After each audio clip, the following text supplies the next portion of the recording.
इचलकरंजीत SN gang war MCOCA कारवाई. संघटित गुन्हेगारी विरोधात पोलिसांचा मोठा निर्णय.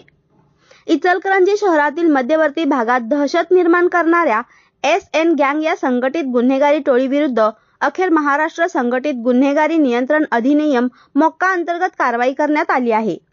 या टोळीचा प्रमुख सलमान राजू नदाब, राहणार परीट गल्ली, इचलकरंजी हा असून त्याच्यासह अविनाश पडियार, अरसलान सय्यद, यश भिसे, रोहित आसाल व अनिकेत पवार यांच्यावर इचलकरंजी पोलीस ठाण्यात गुन्हा दाखल करण्यात आला होता.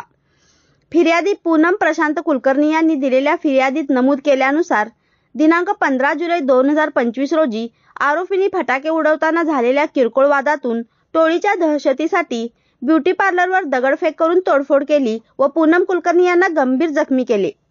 या घटनेनंतर पोलिसांनी सखोल तपास करून आरोपींच्या पार्श्वभूमीचा शोध घेतला असता टोळीच्या सदस्यावर खुनाचा प्रयत्न, जबरी चोरी, खंडणी वसुली व दंगल यासारखे 18 गुन्हे दाखल असल्याचे निष्पन्न झाले.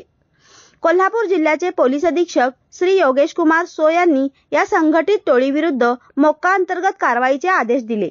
अप्पर पोलीस अधीक्षक अण्णासाहेब जाधव, उपविभागीय पोलीस अधिकारी विक्रांत गायकवाड यांच्या मार्गदर्शनाखाली पोलीस निरीक्षक महेश चव्हाण यांनी प्रस्ताव सादर केला. विशेष पोलीस महानिरीक्षक श्री सुनील फुलारी यांनी छाननी करून मोक्का लागू करण्यास मंजुरी दिली. या कारवाईमुळे शहरातील संघटित गुन्हेगारी विरोधात पोलिसांचा इशारा ठरला असून नागरिकांना निर्भयपणे तक्रारी नोंदवण्याचे आवाहन पोलिसांनी केले आहे. MS51 न्यूज करिता मुबारक शेख.